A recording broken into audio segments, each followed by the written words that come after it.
Informação especializada, influente e confiável. Podcast MIT Technology Review Brasil.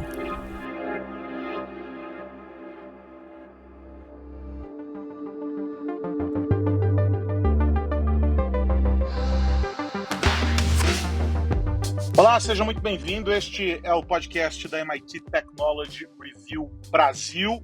Eu sou o Carlos Aros, comigo no episódio desta semana, Rafael Coimbra. O André Miceli não está conosco, está fora numa viagem e o fuso horário, mais os compromissos, não estão facilitando a vida do nosso amigo, né, Rafa? Tudo bem? Tudo ótimo, Aros, mas tenho certeza que ele vai trazer muita coisa boa de lá, de conteúdo, de informação aqui para o pessoal que acompanha a Technology Review. Sem dúvida nenhuma. Bom, o nosso assunto hoje é a burocracia trabalhando em prol da internet mais segura. E a pergunta é, será? A gente está assistindo a um movimento importante em que diversas legislações, diversos marcos regulatórios têm sido aprovados na Europa.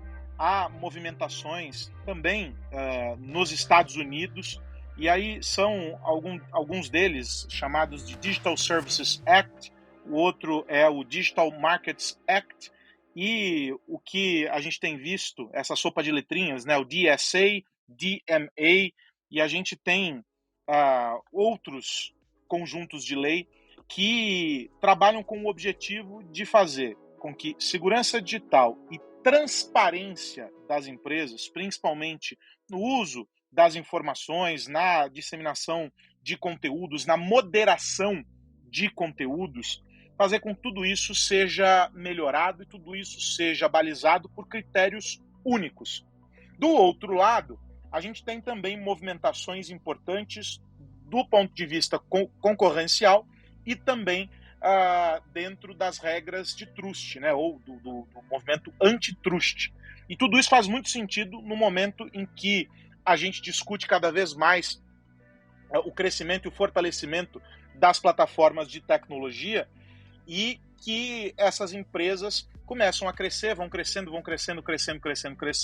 e de alguma maneira movimentam PIB, o que seria o equivalente ao PIB de alguns países. E daí esses marcos regulatórios, eles querem não frear esse movimento, mas dar um compasso e estabelecer limites para esse agrupamento, para fazer com que essas empresas consigam ser enquadradas e estejam sempre a reboque da legislação e atendendo aquilo que o regulador percebe como saudável.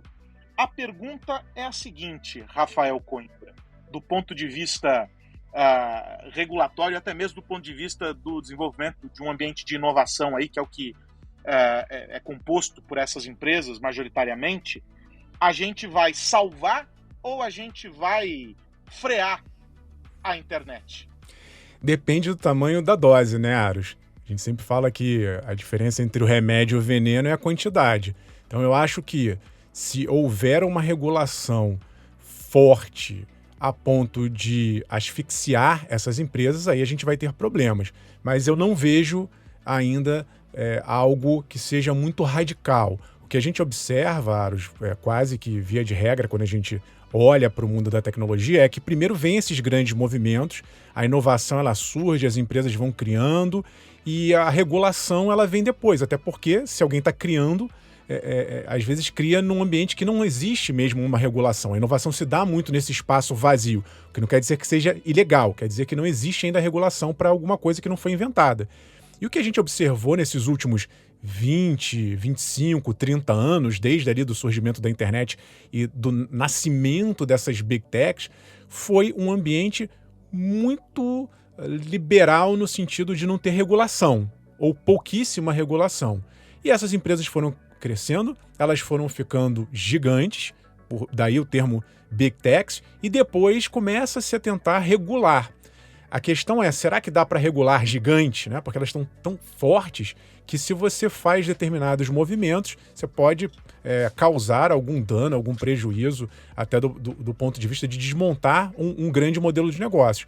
Mas eu acho que a Europa tem se mostrado em relação ao resto do mundo, e aí vamos colocar aqui Estados Unidos, né, como o principal balizador ali do outro lado, porque outros países como o Brasil não apitam tanto quanto a Europa e Estados Unidos, mas a Europa vem se mostrando quase que como um farol nesse sentido de regulação, e é o que ela está fazendo agora. Então, a gente não se dá muita conta, mas no ano passado foram aprovadas essas regulações que você citou, a DSA e a DMA, elas estão sendo implementadas nesse momento, as empresas têm um prazo para se enquadrar, mas esse enquadramento vai gerar impactos para o mundo inteiro, porque, obviamente, se elas são empresas internacionais, não adianta você criar uma regra que só tenha valor na Europa e não nos Estados Unidos. Isso vai acabar, quando a gente fala, por exemplo, de transparência, como você colocou. É óbvio que as informações que forem divulgadas e informadas para as autoridades europeias serão divulgadas e informadas para o mundo inteiro. A gente vai ficar sabendo o que está acontecendo.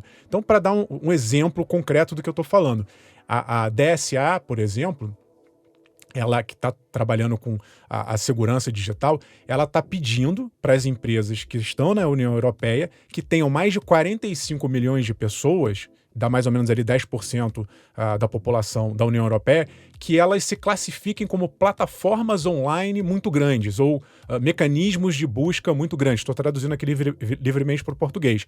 O que as autoridades estão querendo? Olha, diga qual é o teu tamanho, e se você tiver 45 milhões de clientes, de usuários, eles não usam o termo Big Tech, mas cá entre nós, olha, você é uma grande empresa de tecnologia. Você tem deveres e compromissos e mais responsabilidade em função do seu tamanho. E aí, essas empresas, até agora 18 já mandaram, né, se manifestaram e disseram que eu sou sim uma grande empresa de tecnologia. Essas empresas elas vão ter que, por exemplo, avaliar o risco interno no sentido de se tem conteúdo ilegal, se tem fake news, qualquer tipo de coisa que possa prejudicar a sociedade de uma maneira geral, essas empresas vão ter que dizer, olha, eu estou de olho nisso e eu estou combatendo essas irregularidades, inclusive com auditoria externa, com fiscalização do governo. Elas vão ter que prestar contas. Para a gente resumir, elas vão ter que prestar contas para a autoridade dizendo o que elas estão fazendo. E aí é interessante, Aros, porque tem um debate, né, aqui no mundo, o Brasil também está nele, se você culpa o emissor do conteúdo irregular, né, quem está produzindo o conteúdo, essa é a pessoa que é a culpada por divulgar esse material irregular, ou é a plataforma. E o que está sendo discutido aqui não é nem o início, né? Não é nem o provocador da ilegalidade, é se essas empresas estão fazendo alguma coisa para combater a ilegalidade. Então é um eixo de discussão um pouco diferente do que acontece, eu acho, aqui muito no Brasil, em que se busca ali culpar o emissor. Não estou fazendo aqui juízo de valor, estou só tentando explicar para o pessoal que nos acompanha a diferença, mas sim entender se a empresa, essas grandes empresas, estão atuando para diminuir esse tipo de ilegalidade ou de distúrbios que podem acontecer online. E isso, só para complementar, vai gerar essa transparência, porque as empresas vão ter que dizer não só o que elas estão fazendo, como elas estão fazendo, por que elas estão fazendo, por que um conteúdo foi divulgado e outro não. Isso é, até hoje, uma grande... É um setor muito obscuro, né? As grandes plataformas, elas informam, fulano feriu a política interna da plataforma, o outro ciclano não feriu. É tudo meio subjetivo. A gente entende que tem uma política, mas não é tão claro. E eu acho que agora, com esse enquadramento, vamos dizer assim, da União Europeia, essas empresas vão finalmente ter que se manifestar e a gente vai ficar sabendo como elas agem. Agora tem um aspecto interessante, né, Rafa, é que quando a gente olha sobre as duas óticas, né, a da moderação do conteúdo e a do desenvolvimento, do crescimento dessas empresas, a gente sempre viveu um cenário, um contexto de autorregulação, em que essas empresas, de alguma maneira, por oferecerem uma perspectiva disruptiva, de alguma forma, ou seja, entrarem em negócios, criarem segmentos que não existiam dentro da economia, formularem novas carreiras, elas não se enquadravam dentro daquilo que a gente conseguia entender no momento em que foram criadas. Elas foram se desenvolvendo à margem e ajudando a compor novos conceitos, novas regulações e etc. Aqui no Brasil, talvez o exemplo mais próximo disso, para quem está ouvindo a gente, é a Uber, né? Com a história da economia compartilhada. A Uber foi importante para o desenvolvimento de um conceito dentro da economia, do mercado de trabalho, etc., que vem sendo discutido até hoje. O governo atual está questionando, inclusive, essa relação trabalhista. E esse é um processo natural. Mas essas empresas, mundo afora, foram ganhando uma estrutura tão grande que a força da representatividade econômica delas era o grande balizador para que não se fizesse nada que fosse inviabilizar aquele negócio, gerador de receita, gerador de empregos, e etc. O que a gente tem agora é uma discussão que pode, no limite, fazer com que uma empresa vire 5, né, num reducionismo grande dentro dessa discussão. Isso, evidentemente, vai ter impactos. Eu não sei se muda a dinâmica, porque você vai ter gestões apartadas, mas uma orientação única. Será que, de fato, serão 5 empresas ou nós vamos ter 5 cabeças diferentes pensando a mesma coisa e agindo como antes? Tudo, você pode jogar com um regulamento embaixo do braço e fazer as coisas funcionarem da maneira que se quer. Do lado da moderação do conteúdo, e aí a minha provocação para você é, será que tudo muda para continuar igual? Então, falei sobre a questão de mercado, vamos olhar a de conteúdo. Quando eles começam a entrar nessa discussão do ovo ou da galinha, né? A responsabilidade da plataforma ou ela é do criador do conteúdo?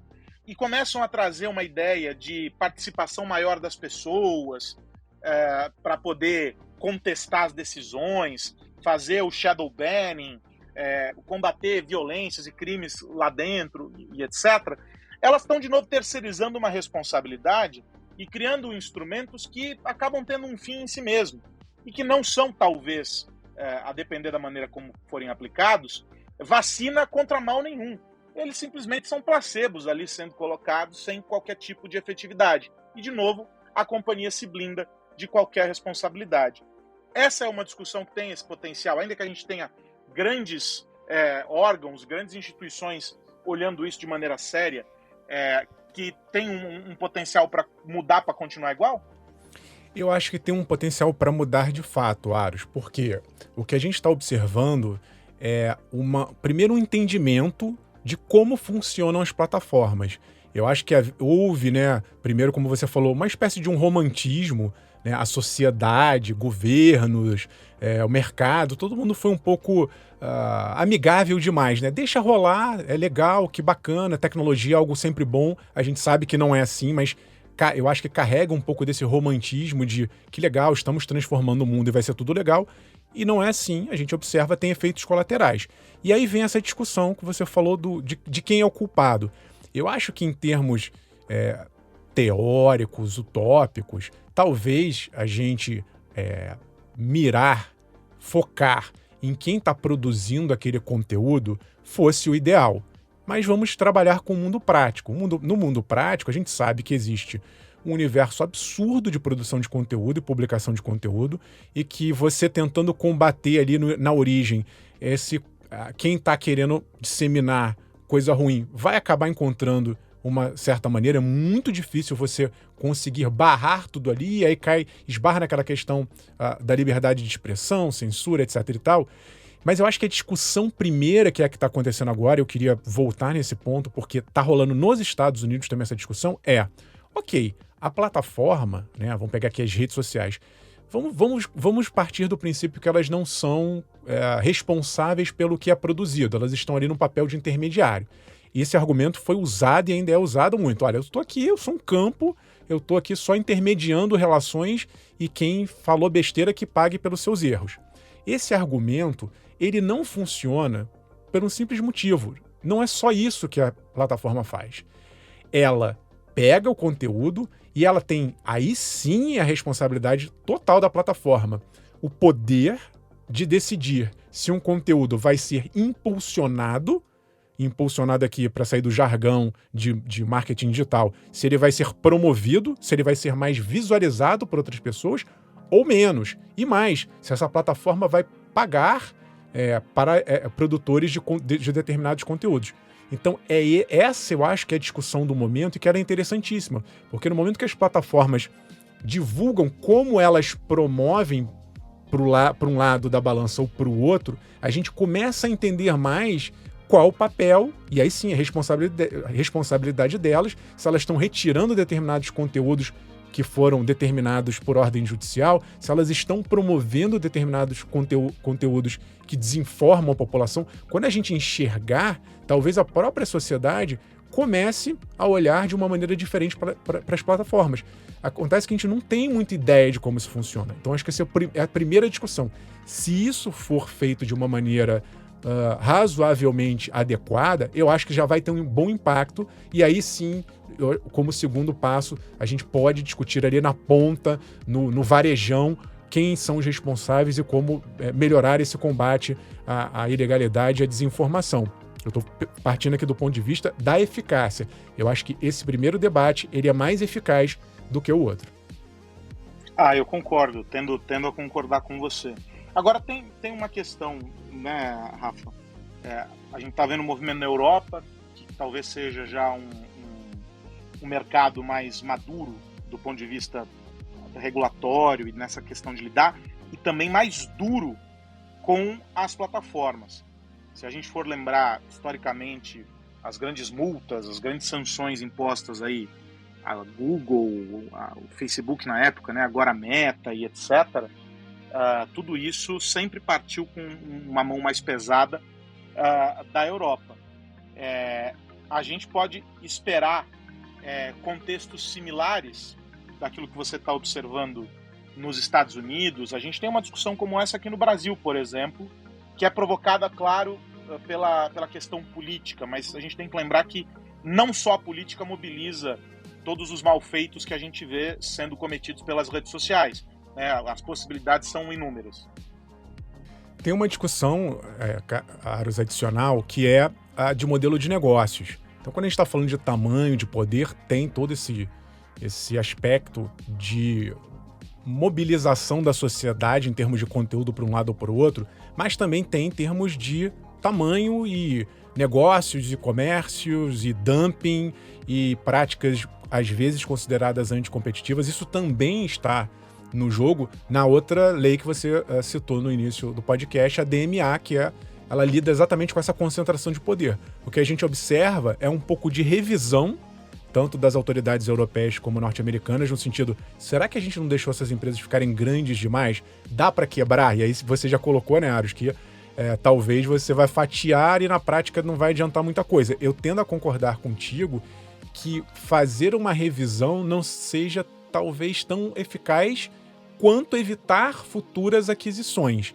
Aí sim. Então, se a gente for voltar no tempo para pegar um exemplo clássico da maior empresa do mundo, a maior rede social do mundo, a Meta, né? Que tem lá Facebook, era Facebook, aí num determinado momento compraram o Instagram, depois foram lá, compraram o WhatsApp. Então, será que lá atrás, se houvesse a consciência como há hoje, é muito provável que as autoridades, sobretudo as europeias, não deixassem. Não, peraí, você já é Facebook, você já é grandão, não vai comprar Instagram.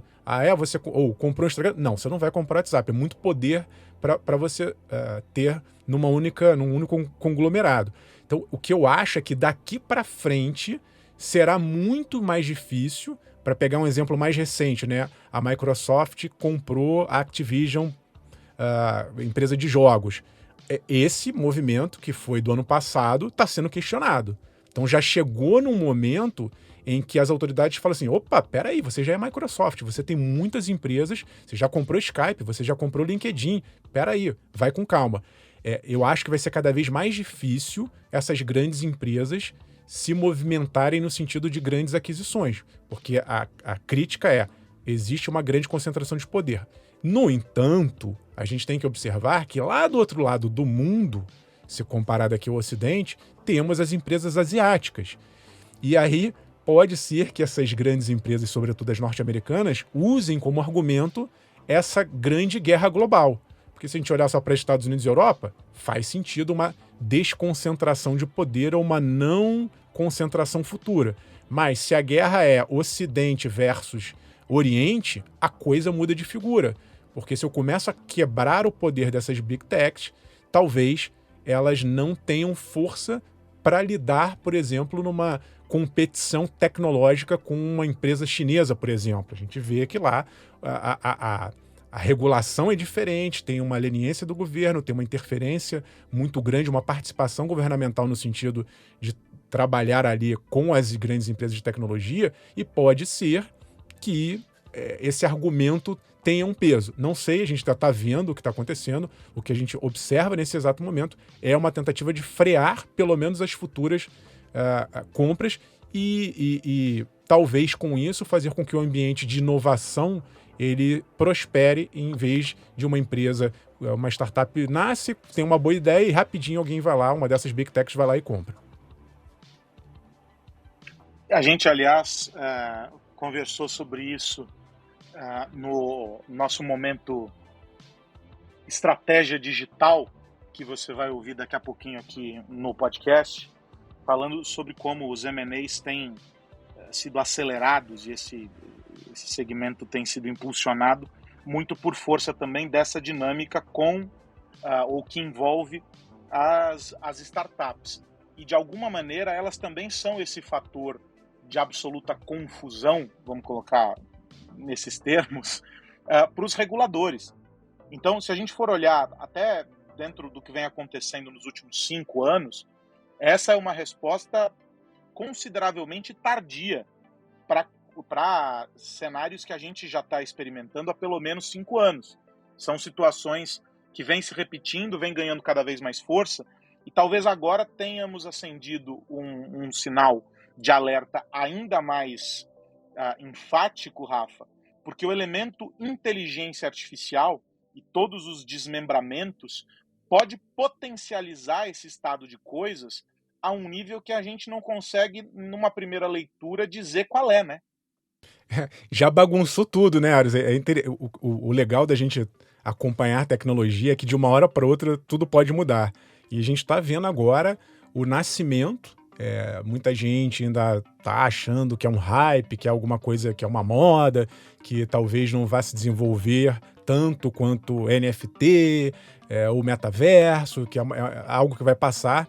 Eu que tenho acompanhado de perto essa evolução, e eu realmente acredito que não é uma onda, que é algo que vai mudar completamente diversos segmentos, tem aplicações fortíssimas. As grandes empresas de tecnologia já entenderam, essas próprias Big Techs que a gente acabou de falar agora, elas já estão desenvolvendo suas próprias inteligências artificiais ou buscando parcerias. Talvez, Aros, seja uma nova forma de ampliar esse poder, né? E aí eu concordo contigo, a gente tem que ficar de olho, porque existe hoje também, só para fazer um contexto aqui, de uma tentativa de regular já de antemão um pouco a inteligência artificial, olhando para frente, o que eu acho válido, acho saudável a discussão, mas é muito difícil, como eu sempre falo, regular algo que você não tem muita ideia do que vai acontecer. E o que a gente está vendo agora é o florescimento de múltiplas tecnologias que vão se basear, né, ter ali como a sementinha da inovação a inteligência artificial, sobretudo a generativa, essa que tende a criar textos, imagens, e isso combinado a outras aplicações é um mundo que vai se abrir a partir de agora. Então, os órgãos reguladores têm que estar de olho não só nas novas formas ou nas próximas Big Techs, quem sabe a OpenAI não vai, a criadora do ChatGPT, talvez ela entre nesse hall aí, seja considerada a nova Big Tech, talvez até mais poderosa, se a gente for olhar em uma perspectiva futura, mas olhar como um todo o mercado de inteligência artificial e já começar a acompanhar e regular antes que a coisa saia do trilho como lá atrás. Eu sempre faço a ressalva de, como eu falei no início, a gente tem que tomar muito cuidado, porque a regulação em excesso ela pode ser sim limitadora da inovação. Se a gente começar também a proibir tudo de antemão, sem deixar um pouquinho ali da inovação florescer, pode ser ruim, mas acompanhar de perto. E ao detectar que tem alguma coisa ali saindo dos rumos, aí sim os órgãos reguladores devem entrar. Não acredito muito em autorregulação, olhado a experiência passada. A gente tentou fazer isso e não deu certo nos últimos anos. Seria lindo, seria maravilhoso, mas é tão grande, são movimentos tão grandes que as empresas por si só, elas não dão conta do recado. E elas mesmas, só para fazer também um registro, Aros, já mostraram que elas querem ser reguladas. O próprio Zuckerberg, há um tempo atrás, quando ele foi lá prestar depoimento diante das autoridades norte-americanas, ele falou, olha, regulem, pelo amor de Deus, porque a gente não dá conta. Então, um pouco de regulação, essas empresas também querem.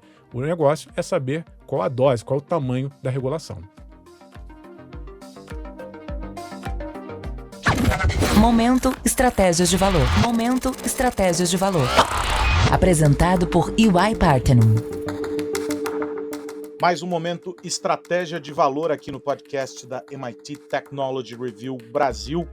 Nós estamos conversando nas últimas semanas com o Fábio Schmidt, ele que é da EY Parthenon, nossa parceira aqui nesse momento que fala sobre negócios, que fala sobre economia, que trata do ambiente altamente dinâmico que nós estamos vivendo e, no nosso caso, em tela, desde as últimas 2 semanas, estamos discutindo aqui as fusões, as aquisições e as transações entre as empresas.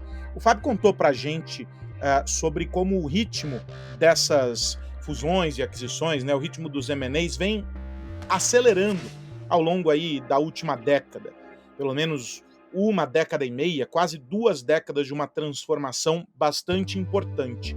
E aí a gente olhou para trás, evidentemente, a gente entendeu as causas, os efeitos de tudo isso em volume acelerado, entendeu como é que o ecossistema de negócios está sendo afetado por tudo isso. E a dica, evidentemente, está em observar a dinâmica dessas novas empresas e como cada vez mais as startups entram no jogo nessa história. Mas a pergunta que não quer calar, Fábio, eu já cumprimento você e quero que você nos explique como vai se comportar o mercado nos próximos anos, no que diz respeito aos M&As. Para onde a gente vai? Quais são as apostas, as perspectivas? Fábio, muito bom ter você aqui no podcast da MIT Technology Review Brasil. Obrigado pela tua presença. Aros, um prazer estar aqui com vocês. Muito obrigado pelo convite. Acho que não tem como não falar de digitalização, tecnologia, né? Em qualquer reunião de alta gestão de qualquer uma das empresas, esse assunto está na pauta. Se ele não é o número 1, ele é o número 2. A pergunta que é feita numa das pesquisas que a gente faz assim, nos próximos 12 meses, você vai fazer uma transação e qual a razão de se engajar numa transação? Quando vem as respostas, basicamente, tecnologia está sempre presente. Isso eu estou falando já há anos que esse estudo, particularmente de M&A, é repetido. A gente vai ter um novo, eu acho que vai sair daqui a alguns meses, e não imagino que a resposta vai ser muito diferente. Então, acho que... E aí, esse artigo em particular fala de sinergias de receita. Que é justamente o ponto importante. Não é tecnologia só por tecnologia, é como é que ela vai alavancar a minha capacidade de geração de valor. E aqui, quando a gente fala de uma aquisição que é um nicho, é de tecnologia, ela não vai ter grandes sinergias de custo, né? Não tem grandes otimizações de back-office, não tem grandes otimizações de supply chain, nem esse tipo de coisa. Né? Então ela consegue alavancar um melhor serviço para o meu cliente, uma melhor interação com o meu cliente, e isso vai se traduzir em melhores receitas ou uma eficiência melhor, né, margens. Então, esse que acho que é o ponto fundamental desse artigo, assim, as aquisições, como que eu encaixo isso no meu business case, como é que essas novas tecnologias que eu estou trazendo para dentro de casa, seja, elas vão me traduzir numa melhor interação com o meu cliente, e isso vai se traduzir em melhores negócios. Acho que essa é a pergunta-chave. né, a gente vê isso de novo, voltando assim, é mais tangível quando a gente fala de, né, o app do banco e Open Finance, né, ou Open Health que está vindo aí, mas quando eu trago para o setor de óleo e gás, commodity, etc., essa pergunta é um pouquinho mais complexa, mas tem respostas e tem muitas empresas se focando nisso. Então, acho que esse é um ponto importante do que o artigo traz, né? E aí, então, de novo, volta no ponto que eu falei originalmente da estratégia, né? Ou seja, eu estou fazendo essa aquisição porque ela se pluga no meu modelo operacional de uma forma que eu consigo entregar um melhor valor para os meus clientes e com isso eu gero melhor receita, melhor resultado para os meus acionistas e assim por diante. Interessante fazer esse exercício, né, Fábio? É um insight bem interessante, é legal que as empresas, quem está nos ouvindo e representa uma empresa que está vivendo esse momento, né, dos M&As e está mergulhando nesse processo de fusões, que as pessoas entendam essa caminhada, essa jornada, os próximos passos. E a gente sabe que cada vez mais o ambiente de inovação, o ambiente tecnológico vai ter um peso fundamental nessa história. Esse aqui comigo é o Fábio Schmidt. Fábio, um prazer ter você aqui. Semana que vem tem mais. Semana que vem a gente vai falar sobre a cultura dentro das organizações diante dessa dinâmica cada vez mais acelerada das fusões e das aquisições. Eu lembro a você que está nos acompanhando que esse podcast, o Momento Estratégia de Valor, é uma parceria da MIT Technology Review Brasil com a EY Parthenon. E lá no nosso site, mittechreview.com.br, dentro do tópico Negócios e Economia, você também encontra um espaço dedicado à estratégia de valor. Tem muito conteúdo lá para você dar continuidade às conversas que a gente tem aqui. Até a semana que vem. Ótimo, um abraço a todos, espero que tenha sido interessante para o público aí e fique à vontade aqui se quiserem comentar mais.